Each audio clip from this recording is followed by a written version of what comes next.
கோதுமை மாவு வச்சு கேக் செய்ய போகிறோம். எப்பயும் மைதா மாவில் தான் கேக் செய்வாங்க மொத்தத்தில் யார் செஞ்சாலும். ஆனால் நம்ம கோதுமை மாவுலேயும் செய்யலாம். மைதா மாவு யார் விரும்பி சாப்பிடாமல் இருக்கிறவங்க இந்த மாதிரி செஞ்சு சாப்பிட்லாம். அதுக்கு வந்து இப்போ மண்டவெல்லம் நம்ம எடுத்து வச்சுருக்கோம். இதுக்கு நாட்டு சக்கரை இருந்தாலும் போடலாம். ஏன்னா நாட்டு சக்கரை கிடையாது, மண்டவெல்லம் இருந்துச்சு, உடச்சி வச்சுருக்கேன். கொஞ்சம் தண்ணி ஊற்றுவோம் போதும். ஏன்னா அதை வந்து கெட்டியாக தான் காய்ச்சணும். முதல்ல நல்லா கரையை வச்சுக்கிடுவோம். ரொம்ப கம்பிப்பாக தான் காய்ச்சக்கூடாது, கரையணும், அவ்வளோதான். இப்போ நம்ம வந்து கோதுமை மாவு கேக்கு செய்கிறதுக்கு மாவு போட்டுக்கிறோம். 1 கப்பு.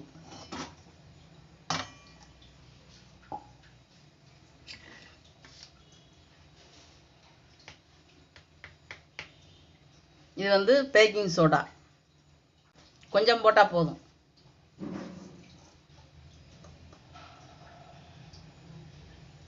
இது வந்து நம்ம வீட்டில் வச்சுருக்கிற ஆப்ப சோடா.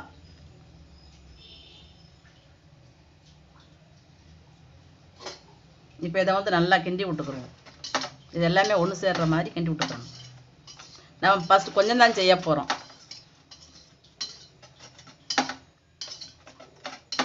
இது எல்லாமே நல்லா ஒன்று சேர்ற அளவுக்கு கலக்கி விட்டுக்கிறணும். இப்போ மண்டவெல்லத்தை வந்து நம்ம நல்லா காய்ச்சி ஆற வச்சுருக்கோம். இதை வந்து ஊற்றிக்கிறோம். ரொம்ப ஊற்றிடக்கூடாது.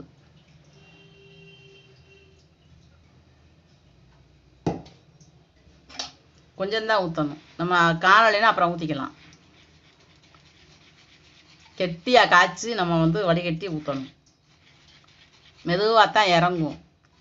நம்ம அவசரப்பட்டு ஊற்ற முடியாது. இப்படி லேசாக கிண்டி விட்டோம்னா இப்படியே இறங்கும்.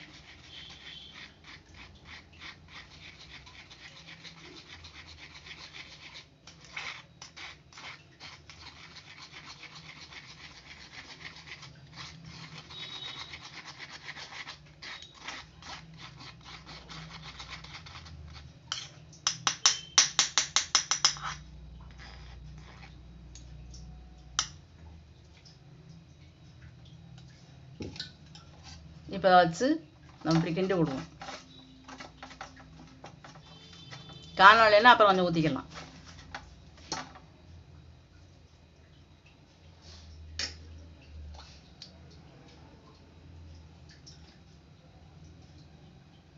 இப்போ வந்து கொஞ்சம் நம்ம எசன்ஸ் ஊற்றுவோம்.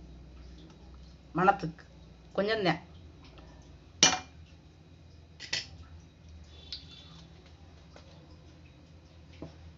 இது வந்து வெண்ணிலா எசன்ஸ். நம்ம வந்து இந்த அளவுக்கு நம்ம மாவை கரைச்சி வச்சுருக்கோம். இப்போ கொஞ்சம் எண்ணெயும் நெய்யும் ஊற்றுவோம். அதில்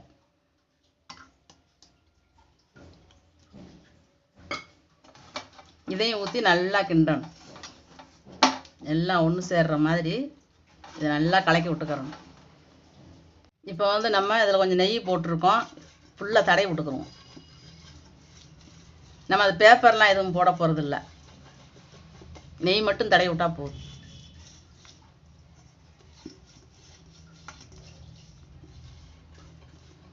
இது வந்து நம்ம ஓயாமல் வந்து அடிக்கடி கேக்கு முதல்ல செய்வேன். அதனால தான் பாத்திரம் இந்த மாதிரி ஆயிடுச்சு. இப்படி நல்லா எல்லாத்துக்கும் படுற மாதிரி இப்படி தடவி விட்டுக்கிறணும்.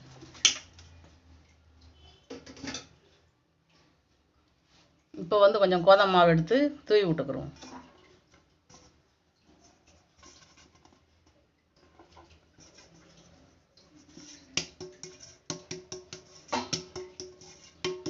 இப்படி எல்லா பக்கமும் படுற மாதிரி தட்டி எடுத்துருவோம். இந்த மாவை தட்டி எடுத்துக்கிறோம். இந்த மாதிரி மாவு உள்ள ஒட்டியிருக்கு. இப்போ வந்து நம்ம கலக்குனதை ஊற்றிடுவோம். இதில் வந்து நம்ம சீனி போடலை, மைதா மாவு போடலை, முட்டை எதுவும் போடலை. இது ஃபுல்லாமே கோதுமை மாவு தான்.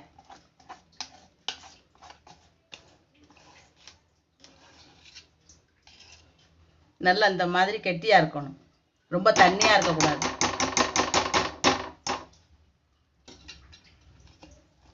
நம்ம இதை வலித்து ஊற்றிடணும். கைட்டை வலிக்கிறேன்னு நீங்கள் நினைக்கலாம். நம்ம அதை வந்து கரண்டி வச்சுலாம் வலித்தோம்னா சரியாக வலிக்க வராது. கைட்டு தான் வலித்து ஊற்ற ஆகணும். அப்போ தான் எல்லா மாவையும் நம்ம எடுக்க முடியும். ஏன்னா மாவே கொஞ்சம்தான். நம்ம கைட்டை வலிக்கலைன்னா அப்படியே இதுலேயே ஒட்டிக்கணும். இப்போயே நல்லா ஒட்டிக்கிடுச்சு, வலிக்க வர மாட்டேங்குது. இப்போ இதை வந்து நல்லா இப்படி தட்டி விட்டுக்கிறோம். அவ்வளோதான், ரெடி ஆயிடுச்சு. இரும்பு சட்டி கனமானது, இதில் அந்த உப்பு போட்டு வச்சுருக்கேன். நான் இதை வந்து எதுக்கும் யூஸ் பண்ணிக்கிடுவேன். கேக்கு எதுவும் செஞ்சோம்னா இதுக்கு நம்ம போட்டுக்கலாம். இந்த உப்பு நல்லாவே சூடு நமக்கு தாங்கும். அதனால் உப்பை போட்டு நம்ம நல்லா அடுப்பு பற்ற வச்சு வச்சுருக்கோம். உப்பு நல்லா சூடாகணும். இந்த தட்டை அதில் மேலே போட்டு விட்டுறணும், நல்லா சூடாகணும். இப்போ ஒரு மூடியை வச்சு நல்லா அப்படி மூடி வச்சுக்கிடுவோம். நம்ம குக்கர்லேயும் வைக்கலாம். குக்கர் வந்து நமக்கு இப்படி வச்சு நான் ஒரு குக்கரே வேஸ்ட் ஆக்கிட்டேன். குக்கரே ஒரு மாதிரி பெரிய குக்கர், 12 லிட்டர் குக்கர் வந்து இதை செய்கிறோம்னு சொல்லியே உள்ள தூரெல்லாம் கறி பிடிச்சிருச்சு. அதிலேருந்து இப்போ நான் அதை தான் யூஸ் பண்ண மாட்டேன். இட்லி சட்டியில் வைப்பேன், அப்படிலாம் இப்படி இரும்பு சட்டியில் தான் வைப்பேன். இது நல்லா சூடாகட்டும். சூடாயிருச்சு. கல்லெல்லாம் அந்த நம்ம உப்பு கல்லெல்லாம் பார்த்திங்கன்னா அப்படி தீ மாதிரி இருக்குது. இப்போ வந்து நம்ம இதை எடுத்து வச்சுருவோம். அதில் வச்சுட்டு இதை வந்து மூடி வச்சிடணும். திறந்து வச்சிடக்கூடாது, இதை நல்லா மூடி வச்சுருக்கணும்.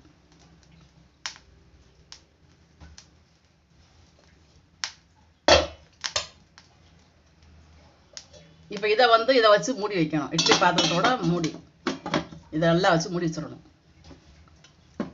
இதை மூடி வச்சிட்டோம்னா அடுப்பை வந்து கொஞ்சம் ஒரு ரொம்பவும் அதிகமாக வச்சிடக்கூடாது, ரொம்ப குறைச்சும் வச்சிடக்கூடாது.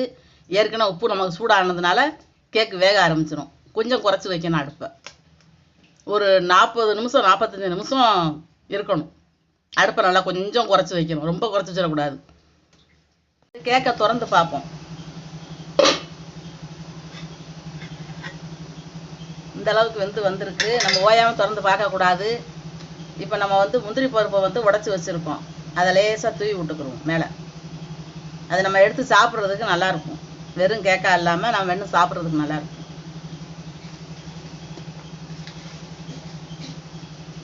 முழு பருப்பு போடக்கூடாது, நம்ம உடச்சி போடுறதா நல்லது. நம்மக்கிட்ட வந்து அந்த கலர் கலராக டுட்டி பொருட்லாம் இல்லை. நம்மக்கிட்ட இருந்துச்சுன்னா அதை போட்டிருப்பேன். அது நான் வீட்டிலே செய்வேன், செய்யாமல் விட்டுட்டேன். அதனால இப்போ இல்லை நம்மக்கிட்ட. போட்டு நம்ம மூடி வச்சுட்டு இப்போ நம்ம ஒரு 1/4 மணி நேரம் அது வந்திருக்கு. இன்னும் ஒரு 1/2 மணி நேரம் நமக்கு மிதமான தீயில இருக்கணும். நம்ம அடுப்பு நல்லாவே குறைச்சி வச்சுருக்கோம். அதனால் உப்பு வந்து பயங்கர சூடு, இந்த இரும்பு சட்டியோட சூடு எல்லாமே இருக்கிறதுனால கேக்கு அதிலே வெந்துடும். இன்னும் ஒரு 1/2 மணி நேரம் வந்து கொஞ்சம் வேக வச்சு அதுக்கப்புறம் தான் நம்ம எடுத்து பார்க்க முடியும். வந்து இப்போ 3/4 மணி நேரம் இது வச்சுருந்துருக்கோம். இப்போ திறந்து பார்ப்போம். நல்லா சூப்பராக வந்திருக்கு. இப்போ எடுத்து தட்டி பார்ப்போம். இருக்கோம் இப்போ வந்து தட்டிட்டு எடுப்போம். நம்ம ஏற்கனவே மாவு எல்லாம் தூவி விட்டுருக்கனால நெய் தடவி இருக்கோம், வந்துடும் நினைக்கிறேன். இந்த அழகாக வந்துருச்சு. மாவு விட்டாமல் நல்லா சூப்பராக வந்துருச்சு. இப்படி திருப்பது வந்து இல்லையா ஓடிட்டு. இப்போ நம்ம வந்து வெட்டி பார்ப்போம். இந்த சூடாக இருக்குது, நான் கை வைக்க முடியல. நல்லா அப்படியே பஞ்சு மாதிரி வருது. சூப்பராக வந்திருக்கு. இது வந்து நமக்கு வந்து கோதுமை மாவில் இப்படி கேக்கு வரும் நான் நினச்சி கூட பார்க்கல. சூப்பராக இருக்கு. 2 பக்கம் நல்லா கருகாமல் நல்லா வந்திருக்கு. நிறையா பேருக்கு வந்து மைதா மாவில் கேக்கு செஞ்சு சாப்பிட்றது பிடிக்காது, கோதுமை மாவில் விரும்பி சாப்பிடுவாங்க. அப்படிப்பட்டவங்களுக்கு இந்த மாதிரி செஞ்சு கொடுக்கலாம். நான் சீனி போடலை. இது வந்து நம்ம மண்டவளத்தை நான் போட்டிருக்கேன். நாட்டு சர்க்கரையிலையும் செய்யலாம். கலர் வந்து நம்ம மண்டவளம் போடுறதுனால இந்த கலரில் இருக்குது. சூப்பராக இன்னும் ஆறலை. ஆறுச்சுன்னா இன்னும் மெதுவாக இருக்கும், கை வைக்க முடியாத அளவுக்கு சூடுறது. இந்த மாதிரி நீங்களும் செஞ்சு சாப்பிட்டு பாருங்கள், ரொம்ப நல்லாயிருக்கும். இந்த வீடியோ பிடிச்சிருந்துச்சுன்னா லைக் பண்ணுங்கள், ஷேர் பண்ணுங்கள், சப்ஸ்கிரைப் பண்ணுங்கள், பக்கத்தில் இருக்கிற பெல் பட்டன் அமைக்கி விட்ருங்க.